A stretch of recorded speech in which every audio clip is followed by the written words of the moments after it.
ಏನಿವತ್ತು ನಮ್ಮನೆಗೆ ಕೃಷ್ಣ ಬಂದ್ಬಿಟ್ಟಿದಾನೆ. ಇಷ್ಟು ಮುದ್ದಾಗಿದ್ದಾನಲ್ವಾ? ಹೌದು, ಸಾಕ್ಷಾತ್ ಬಾಲಕೃಷ್ಣನ್ ತರಾನೇ ಇದ್ದಾನೆ.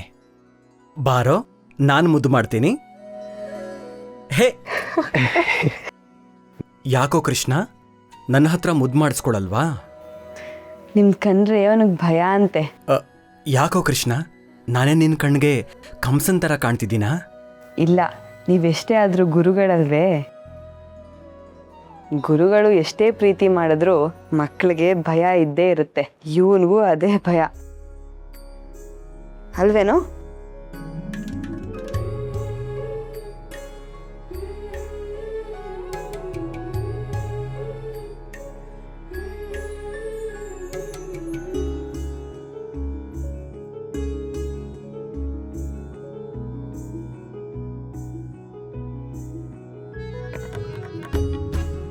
ತಂದೆ, ಇನ್ನು ಎಷ್ಟು ದಿನ ಅಂತ ನನ್ನ ಮಗ ಸೊಸೆನ ಕಾಯಿಸ್ತೀಯಪ್ಪ? ಅವರಿಬ್ರು ನಿನ್ನ ಕಾಯ ವಾಚ ಮನಸ್ಸ ಆರಾಧಿಸ್ತಾರೆ, ನಿನ್ನ ಸೇವೆ ಮಾಡ್ತಿದ್ದಾರೆ, ನಿನ್ನನ್ನೇ ನಂಬಿದ್ದಾರೆ. ನಾನಾದರೂ ಇನ್ನೆಷ್ಟು ದಿನ ಇರ್ತೀನಿ? ನಾನು ಕಣ್ಮುಚ್ಕೊಳ್ಳು ಮೊದಲು ನನ್ನ ಸೊಸೆ ಹೊಟ್ಟೆಯಲ್ಲಿ ಒಂದು ಮಗು ಕೊಡು, ಅವ್ರ ಜೀವನ ಸಾರ್ಥಕ ಮಾಡು. ಅದನ್ನು ನೋಡಿ ನಾನು ನೆಮ್ಮದಿಯಾಗಿ ಪ್ರಾಣ ಬಿಡ್ತೀನಿ.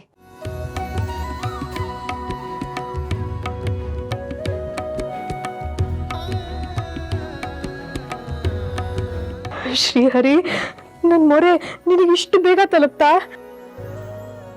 ನನಗೆ ಗೊತ್ತಪ್ಪ, ನೀನು ನಂಬಿದವ್ರ ಕೈನ ಬಿಡೋದಿಲ್ಲ ಅಂತ.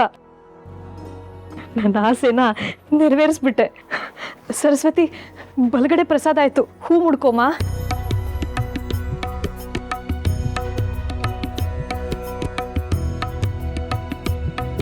ಏನಮ್ಮ ಇಷ್ಟೊಂದು ಸಂತೋಷವಾಗಿದ್ದೀರಾ?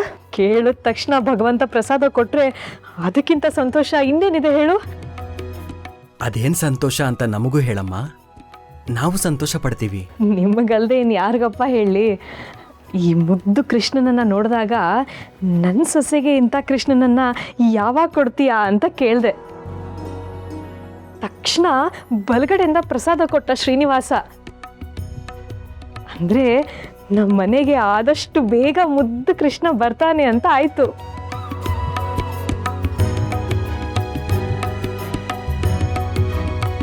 ಹೌದಾ ಸರಸ್ವತಿ? ಬಾರೋ.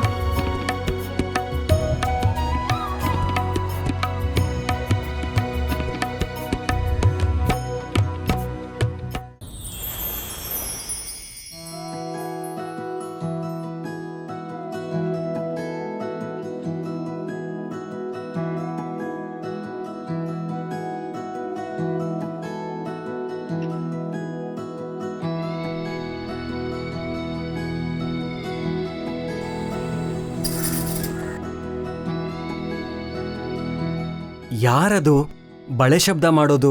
ಹಾ, ನಿಮ್ಮ ಹೆಂಡತಿ. ಓ ಸರಸ್ವತಿ, ನಿನ್ ಬಳೆನ ಶಬ್ದ ಮಾಡಿದ್ದು? ಹಾ, ನಿಮ್ಮ ಮುಂದೆ ನನಗಲ್ದೆ ಬೇರೆ ಇನ್ಯಾರಿಗೆ ಬಳೆ ಶಬ್ದ ಮಾಡಕ್ ಧೈರ್ಯ ಇದೆ? ಅದು ಸರಿ, ಅದು ಸರಿ. ಬಳೆಗಳೇ, ಅದು ಯಾಕೆ ಶಬ್ದ ಮಾಡಿದ್ದು?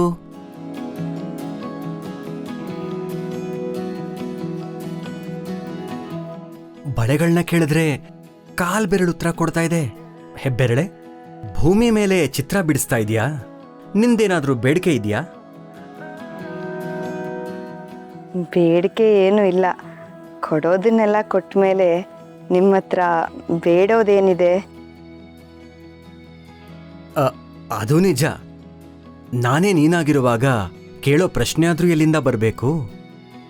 ಆದ್ರೆ ಈ ಕಾಲ್ ಬೆರಳು ಚಿತ್ತಾರ ಬಿಡಿಸ್ತಾ ಇದೆ, ಅದಕ್ಕೆ ಉತ್ತರ ಗೊತ್ತಾಗ್ಲಿಲ್ಲ.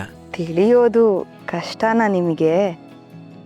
ಕಣ್ಣಿನ ಆಳ ಕೇಳಿದು ಮನಸ್ಸನ್ನ ಶೋಧಿಸೋ ಕಲೆಗಾರ ಅಲ್ವಾ ನೀವು?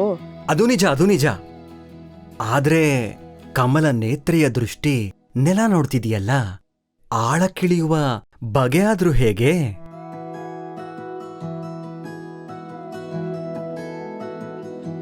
ಮುಖ ಮುಚ್ಕೊಂಡ್ರೆ ಕಣ್ಣುಗಳು ಕಾಣೋದಾದ್ರೂ ಹೇಗೆ?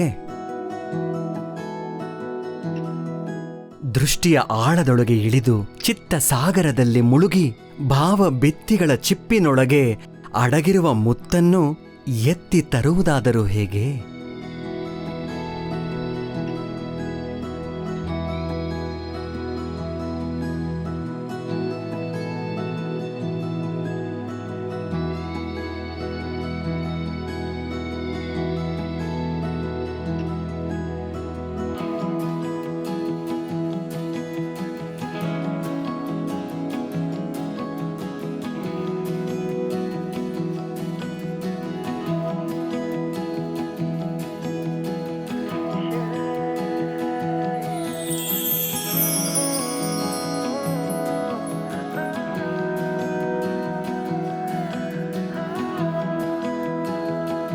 ನಿಜವಾಗ್ಲೂ?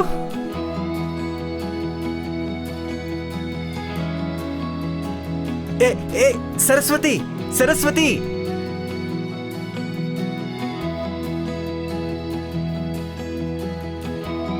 ಶ್ರೀಹರಿ,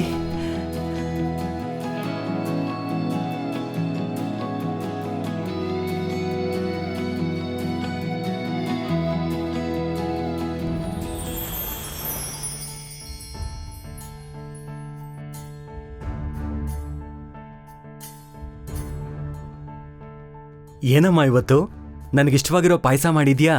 ಏನ್ ವಿಶೇಷ? ಮಳ್ಳಿ ಮಳ್ಳಿ ಮಂಚಕ್ಕೆ ಎಷ್ಟು ಕಾಲು ಅಂದ್ರೆ 3 ಮೇಲೆ ಮತ್ತೊಂದು ಅಂದ್ರಂತೆ. ಏನು ಗೊತ್ತಿಲ್ದಿರೋ ಥರ ನಾಟಕ ಮಾಡಬೇಡ, ಸುಮ್ಮನೆ ತಿನ್ನು.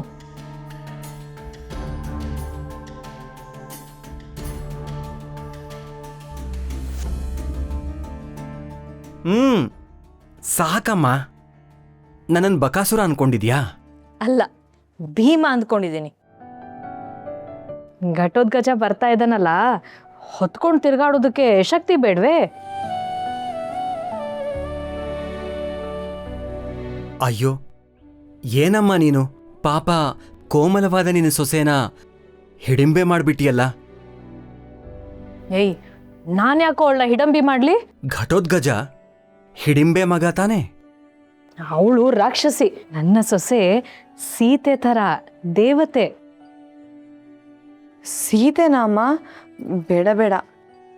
ಲವಕುಶ, ಅವಳಿ ಜೋಡಿ, 2 ಮಕ್ಕಳು. ಅಯ್ಯೋ, ನನ್ನ ಕಿಲ ಇರೋಕ್ಕಾಗಲ್ಲ. ನನಗೊಂದೇ ಸಾಕು. ಆಹಾ, ತರ್ಲೆಗಳ ಗಂಡ ಹೆಂಡತಿ ಇಬ್ರು ಸೇರ್ಕೊಂಡು ನನ್ನನ್ನೇ ಆಟ ಆಡಿಸ್ತಾ ಇದ್ದೀರಾ? ನೀನು ಘಟೋದ್ಗಜನಾದ್ರೂ ಹೆರು, ಲವಕುಶನಾದ್ರೂ ಹೆರು, ಇನ್ನು 9 ತಿಂಗಳಲ್ಲಿ ನನ್ನ ಕೈಗೆ ಮೊಮ್ಮಗು ಕೊಡಬೇಕು ಅಷ್ಟೇ.